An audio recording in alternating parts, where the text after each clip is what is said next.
ప్రముఖ సినీ క్రిటిక్ విజ్ఞాన్ గారు మనతో ఉన్నారు. ఆయన అడిగి మరిన్ని విషయాలు తెలుసుకుందాం. నమస్తే విజ్ఞాన్ గారు. నమస్తే అండి. అసలు ఏంటి రాజ్ తరుణ్ లావణ్య విషయం చాలా రోజుల నుంచి చాలా ఇష్యూ అవుతుంది.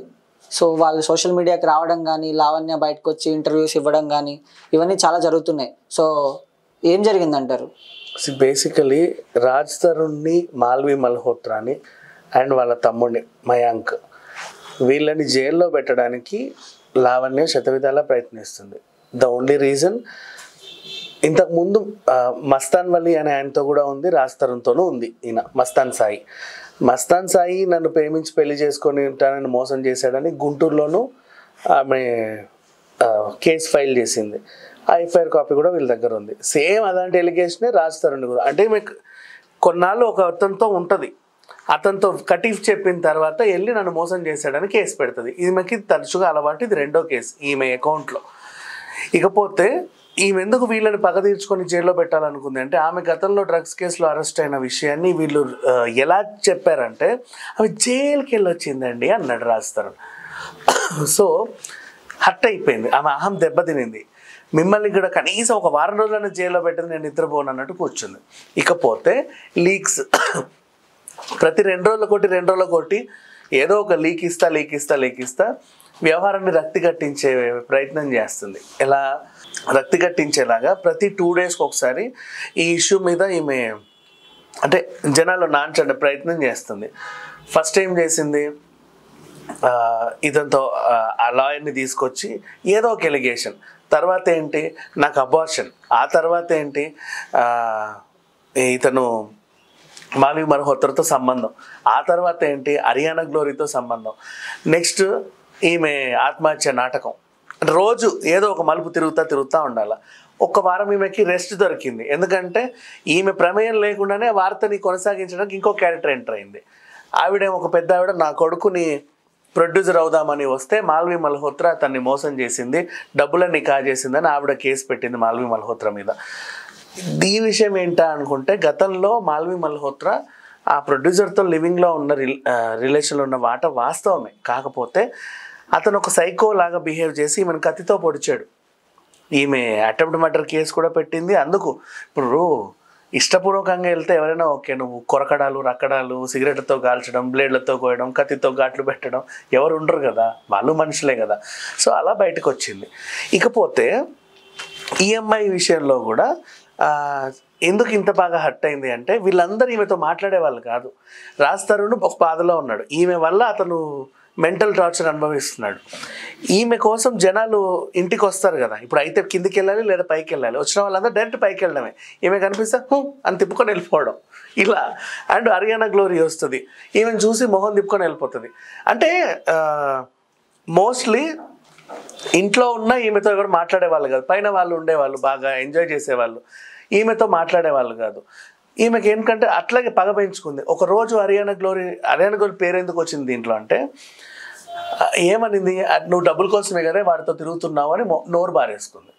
అప్పుడు హరియానా ఏమనింది, నీ జీతం ఎంత అంటే, ఎంతో కొంత, నీకెంతో చెప్పు, నేను రోజుకు 50,000 నుంచి 1,00,000 సంపాదిస్తా అంటే నాకు అవసరమైన సంపాదన నాకు ఉంది, వీడి డబ్బుల కోసం నేను ఇక్కడ తిరగాల్సిన అవసరం లేదు, ఏదో నా ఫ్రెండ్ పాపం బాధపడుతున్నానని సింపతి కోసం నేను కొంచెం తోడుగా వచ్చాను అంతే అన్నట్టుగా చెప్పింది.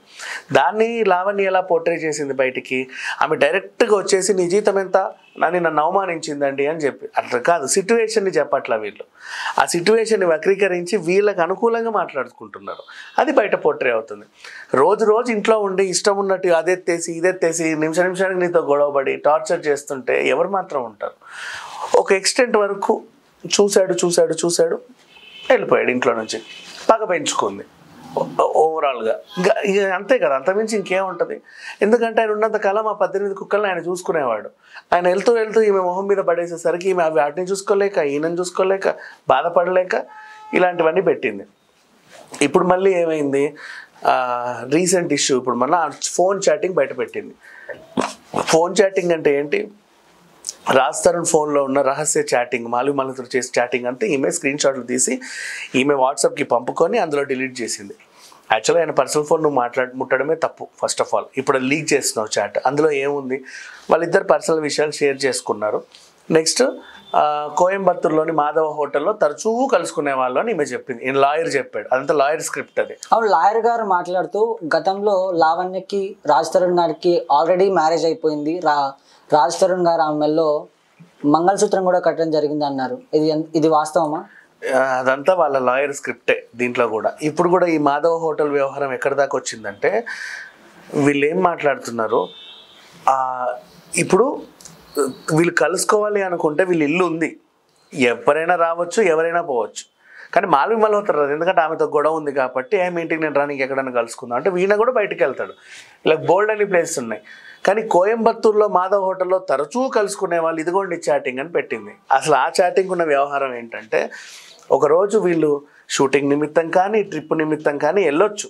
నెక్స్ట్ ఆమె కూడా ఒకరిని వదిలేసి పెయిన్లో ఉంది, ఈయన ఒక ఆమెను వదిలేసి పెయిన్లోనే ఉన్నాడు.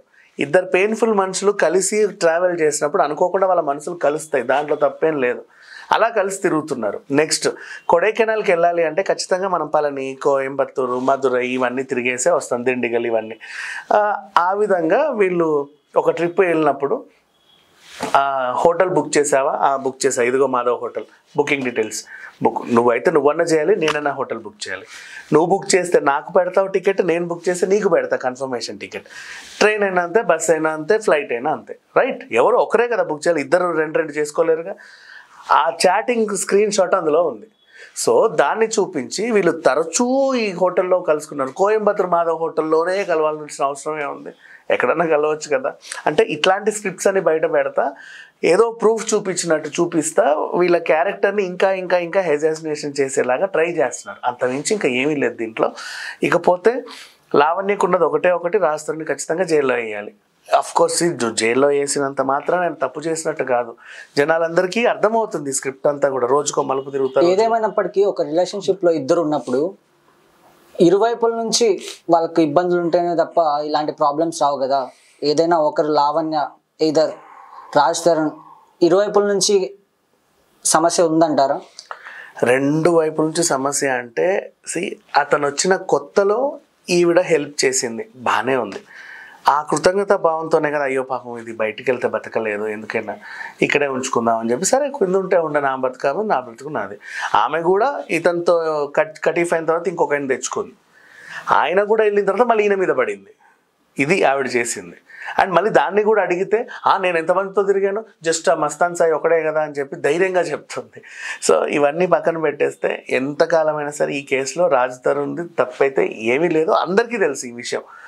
ఈమె కావాలని రోజుకో మళ్ళీ ఇప్పుడు ఈ చాటింగ్ బయట పెట్టినంత మాత్రం ఒరిగేదేం లేదు దీనివల్ల. అసలు ఈమెది తప్పని ఎలా చెప్తామంటే అబార్షన్ అనేది అబార్షన్ కాదు, వీళ్ళు వెయిటేజ్ కోసం వాడుతున్నారు ఆ పదాన్ని.